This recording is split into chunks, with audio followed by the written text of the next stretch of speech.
talk about what you started earlier. You started talking about missing women at one point of time. And so I wanted to talk a little bit about that because it touches upon a number of the themes that other people have talked about during the conference. For example, Martin Rama showed at the beginning of his slides the sex ratio in East Asia, and then he showed the sex ratio in India or in South Asia. And barring East Asia, India had, he showed it with male to female, but in India we normally talk about, we talk mainly in India about male to female, and he had female to male.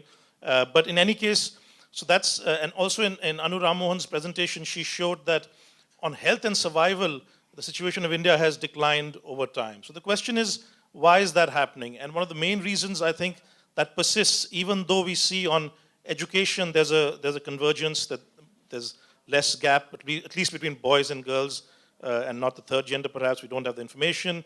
Also on intra-household expenditure, we see on health, on food, there's a little bit of convergence. But where we don't see that happening is on sex ratio, especially sex ratio at birth. And I think that's something when you talk about survival, that's imperative to talk about. So what do we know about that? So what I want to spend a few minutes talking about that. One, the population sex ratio has indeed been declining since 1901, from 972 to 940. Now what is the correct sex ratio to have? What you would expect, at least at birth in a healthy population, is 952 females to 1,000 males, because boys are weaker, and so nature corrects by having 5 more boys for 100, having 5 more boys. We also know that female infant mortality rate in societies where there's no interference is about 80% that of male infant mortality rates, right? So females have higher survival rates, so by age 1, there's parity taking place. But we don't see that happening, regardless of what you said about, later on women survival rates are higher. Regardless of that, what we find from our research is 75% of the deficit that takes place at birth. So if you want to focus, it's happening at birth or before birth, let's put it that way. After birth, 0 to 1 also, we find it is shifting. With technology, with access to modern ultrasound, within 6 to 8 weeks, you can tell the sex of the child. It's moving earlier towards earlier, before birth, essentially. So what do we know in terms of the patterns?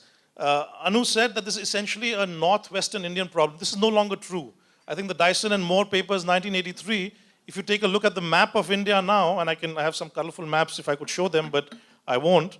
It's like an epidemic spreading from northwest all over the country. The only part of the country which is not affected is the northeast, perhaps, right?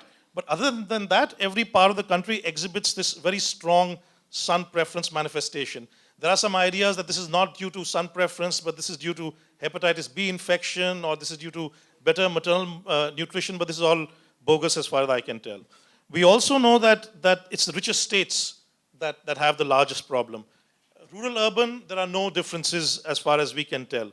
As far as religion is concerned, and I will admit this openly, amongst my, nominally my religion, Sikhs, it's the highest, lowest sex ratio at birth, 770 girls to 1,000 boys, followed by Jains. So these are the 2 richest communities, you might say, and they have the worst sex ratios in the country.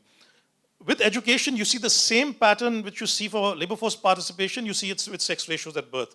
You see that initially, amongst poorer groups, there are very few problems. The ratio is about 952.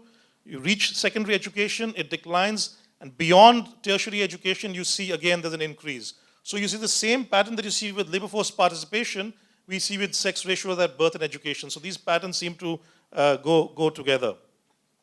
One positive aspect coming out of the most recent information that we have at hand is that in the northwestern states, there seems to be an improvement.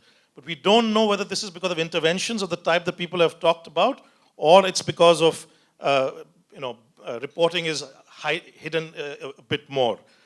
We also see that amongst the younger cohorts, and I think this is again an educational effect, you do see amongst younger cohorts of married women less of an issue. So that's also heartening. I think on this debate, one of the biggest problems is data. We typically work with census data. That comes out every 10 years, and then you have to wait for 4 or 5 years because the government typically tends to suppress this data for a while. We have several other sources of data, sample registration surveys, NFHS4, civil registration systems. But except for the CRS, which is quite broad, but there's a lot of underreporting, SRS and NFHS, I believe, are not credible sources for these kind of statistics. So there's a lot of cherry picking that takes place. People pick and choose the data that they find convenient. And with apologies to people in this audience, in the Bihar report that was given in our bags, they used the NFHS data for the SRB. But that is based on very few births. 36,000 households, you can compute the number of births that's based on. So it's a very high, if I may say so, standard error. And so it's really not credible. So we really need to improve our civil registration system if we are to do work in these areas, to take a look at sex ratios and so on.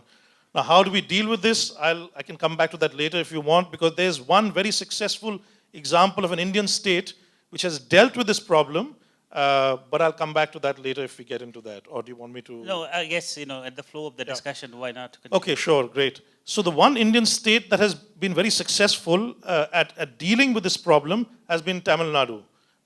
So this is, if you know the political history of Tamil Nadu, it has alternated in the past between a male chief minister and a female chief minister. Then again, male chief minister and female chief minister.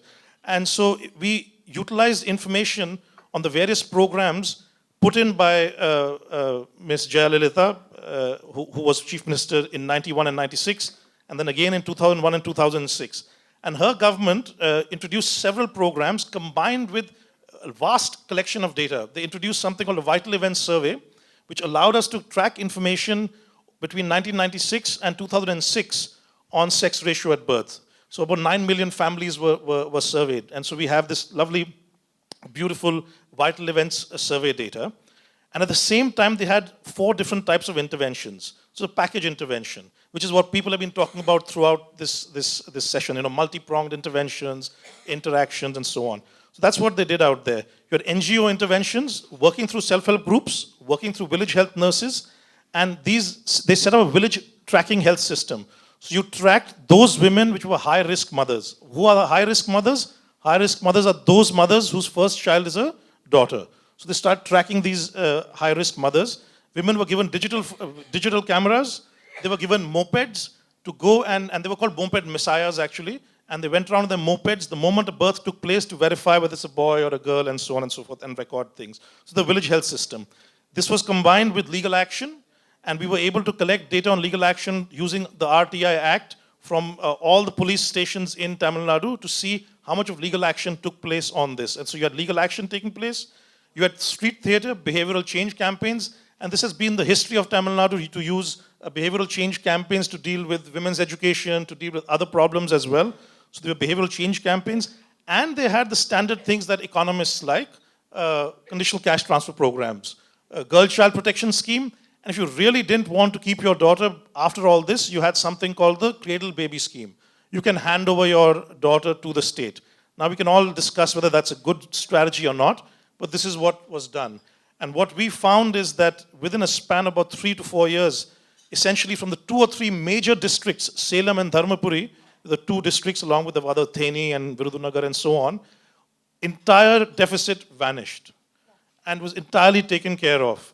And so it was a remarkable case where public policy combines with NGOs, they work together, and so the idea that maybe you can't change son preference perhaps, but you could certainly change the behavior of people, at least for that short span of time.